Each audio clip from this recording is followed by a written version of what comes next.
வணக்கம். சில பழக்கங்கள விடவே முடியாதுன்னு என்னைக்காவது ஃபீல் பண்ணிருக்கீங்களா? திரும்ப திரும்ப முயற்சி செஞ்சோம், அதே இடத்துல நிக்கிற மாதிரி. அந்த போராட்டத்த ஒரு புது கண்ணோட்டத்துல பார்த்து, அதுக்கான ஒரு தீர்வ தான் நாம இப்ப பார்க்க போறோம். இந்த கேள்வி இருக்கே, நமக்குள்ள நாமளே பல தடவை கேட்டுக்கிற ஒரு கேள்வி. இது நமக்குள்ள ஒரு விதமான சோர்வையும் குற்ற உணர்ச்சியும் உண்டாக்கும். ஆனா கவலைப்படாதீங்க, இதுக்கான விடையத்தான் நாம தேடப் போறோம். முதல்ல நம்ம ஏன் இந்த முடிவே இல்லாத ஒரு போராட்டத்துல ஒரு சுழற்சியில மாட்டிக்கிறோங்கிறது புரிஞ்சுக்கலாம். இது ரொம்பவே பொதுவான ஒரு உணர்வு தான். ஒரு பழக்கத்துக்கிட்ட மறுபடியும் நம்ம தோத்து போகும்போது நம்மள பலருக்கும் இப்படித்தான் தோணும். நம்ம மேலே நமக்கு கோபம் வரும், நம்மள நாமே குறைச்சொல்ல ஆரம்பிப்போம். இது நம்ம மன உறுதியை இன்னும் குறைச்சு அடுத்த தடவை முயற்சி பண்றது இன்னும் கஷ்டமாக்கிடும். இப்போ இந்த விஷயத்துல இருக்கிற ஒரு முக்கியமான முரண்பாட்டை பாருங்களேன். ஒரு பழக்கத்தை நம்ம எவ்வளவு கடுமையா எதிர்க்கிறோமோ அந்த பழக்கம் மேல இருக்கிற நம்மளோட ஈர்ப்பு இன்னும் அதிகமாகுது. ஏன் அப்படி நடக்குது? இது ஒரு சிம்பிளான உதாரணத்தோட புரிஞ்சுக்கலாம். ஒரு கயிறுல ஒரு முடிச்சு இருக்குன்னு வைங்க. அதை அவிழ்க்கணும்னா என்ன பண்ணுவோம்? அது இன்னும் வேகமா இழுத்தா என்ன ஆகும்? அது இன்னும் டைட் ஆகிடும் இல்லையா? அதே மாதிரிதான் ஒரு பழக்கத்தை மனபலத்தை மட்டும் வச்சு எதிர்க்க முயற்சி பண்ணும்போது அது இன்னும் வலுவா நம்மள புடிச்சுக்கிடு. சரி, அப்போ மன உறுதி, அதாவது வில் பவரே தப்பா? இல்லவே இல்ல.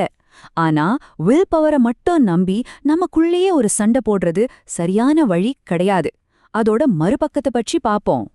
மூல நூல்ல ஒரு சின்ன கதை இருக்கு. ஒரு ராஜா ஒரு நாற்காலிய தன் கண்ட்ரோல்ல வச்சிருக்கிறதா நினைச்சார். ஆனா அவரால அதை விட்டுட்டு நகரவே முடியல. அவர் எங்க போனாலும் அதை தூக்கிட்டே போறார். கடைசியில தான் அவருக்கு புரியுது, தன் நாற்காலிய பிடிக்கல, அந்த நாற்காலி தான் தன்னை ஒரு கைதி மாதிரி பிடிச்சு வச்சிருக்குன்னு. நம்ம பழக்கங்களும் அப்படிதான். நாம அதோட சண்டை போடுறதா நினைச்சுக்கிட்டு உண்மையில அதுகிட்ட நாமளே சிறைப்பட்டு போயிடுறோம். அப்போ இந்த போராட்டம்ங்கிற அப்ரோச்னால என்னதான் நடக்குது? இங்க பாருங்க. நாம ஒரு பழக்கத்தோட போராடும்போது அது நம்ம மன அழுத்தத்தை, டென்ஷனை தான் அதிகமாக்குது. அதோட சண்டை போடும்போது அது மேல இருக்கிற ஆசை இன்னும் வலுவாகுது. வில் பவரை வச்சு நம்மள நாமே கட்டாயப்படுத்தும் போது கடைசியில நாம தான் டயர்டாயிடுறோம். சுருக்கமா சொல்லணும்னா இந்த வழி தோல்விக்கு தான் கொண்டு போய் விடும். சரிப்பா, சண்டை போட்டா வேலைக்கு ஆகாது. அப்போ வேற என்னதான் வழி? அதுக்கு நம்ம பழக்கத்துக்கு பின்னாடி இருக்கிற உண்மையான காரணத்தை நாம கண்டுபிடிக்கணும். இதுதான் இந்த முழு விஷயத்தோட திருப்பு முனையே.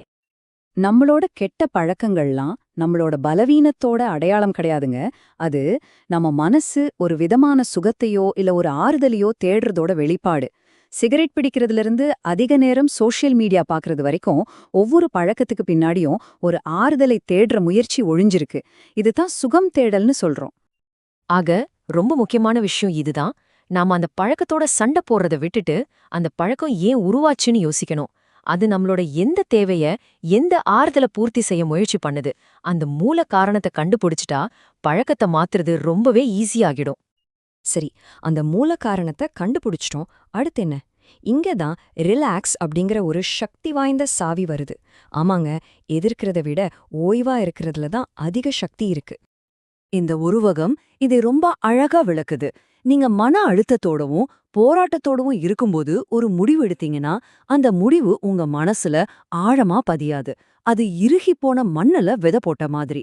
ஆனா உங்க மனசு ரொம்ப அமைதியா ரிலாக்ஸ்டா இருக்கும்போது நீங்க எடுக்கிற ஒரு சின்ன மென்மையான முடிவு கூட ஒரு விதை மாதிரி வளமான நிலத்துல விழுந்து ஆழமா வேரூன்றிடும். இந்த ரெண்டு மனநிலைக்கும் இருக்கிற வித்தியாசத்தை கொஞ்சம் பாருங்க. பதட்டமான மனசு எந்த ஒரு மாற்றத்தையும் ஒரு எதிரி மாதிரி பார்க்கும். ஆனா நிதானமான ரிலாக்ஸ்டான மனசோ புது யோசனைகளையும் மாற்றங்களையும் திறந்த மனசோட வரவேற்கும். அதனால மாற்றத்துக்கான சரியான இடம் அமைதியான மனசுதான். இப்போ இதை எப்படி நடைமுறைப்படுத்துறதுன்னு பார்க்கலாம். இதோ ஒரு ரொம்ப சிம்பிளான வழிகாட்டி. இந்த முறைய 3 சிம்பிள் ஸ்டெப்ஸா பிரிக்கலாம். முதல் படி ஓய்வு நிலை. உங்க மனசு ரொம்ப அமைதியா இருக்கிற ஒரு தருணத்தை, உதாரணத்துக்கு தூங்க போறதுக்கு முன்னாடி இருக்கிற அந்த நிலைய தேர்ந்தெடுங்க. இரண்டாவது படி கற்பனை. அந்த அமைதியான நிலையில அந்த பழக்கத்திலிருந்து நீங்க விடுபட்ட மாதிரி கற்பனை பண்ணுங்க. அந்த சுதந்திரத்தை உணர்ந்து பாருங்க. மூன்றாவது படி மென்முடிவு.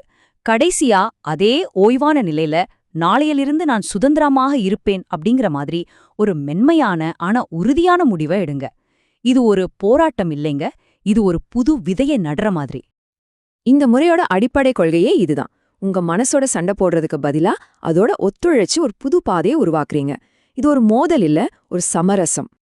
இறுதியா இந்த அணுகுமுறை நமக்கு ஒரு ஹோல் டைம் புது கண்ணோட்டத்தை கொடுக்குது.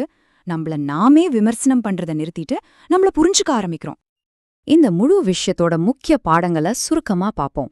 ஒரு பழக்கத்தை எதிர்த்தா அது இன்னும் ஸ்ட்ராங் ஆகும். கெட்ட பழக்கங்கள் எல்லாமே ஒருவித சுகம் தேடல் தான். அமைதியான மனசுதான் மாற்றத்தை ஏத்துக்கும். அதனால ஆசை அதிகமா இருக்கும்போது முடிவு எடுக்காதீங்க. மனசு அமைதியா இருக்கும்போது மாற்றத்துக்கான விதைய நடுங்க. இதுதான் நம்ம கத்துக்கிட்டதோட சாராம்சம்.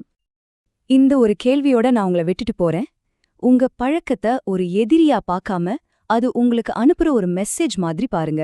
அது உங்ககிட்ட என்ன சொல்ல முயற்சி பண்ணுது, உங்களுக்குள்ள இருக்கிற எந்த ஆறுதல் தேடல அது வெளிப்படுத்துது, இத பத்தி யோசிக்கிறதே மாற்றத்துக்கான முதல் படி.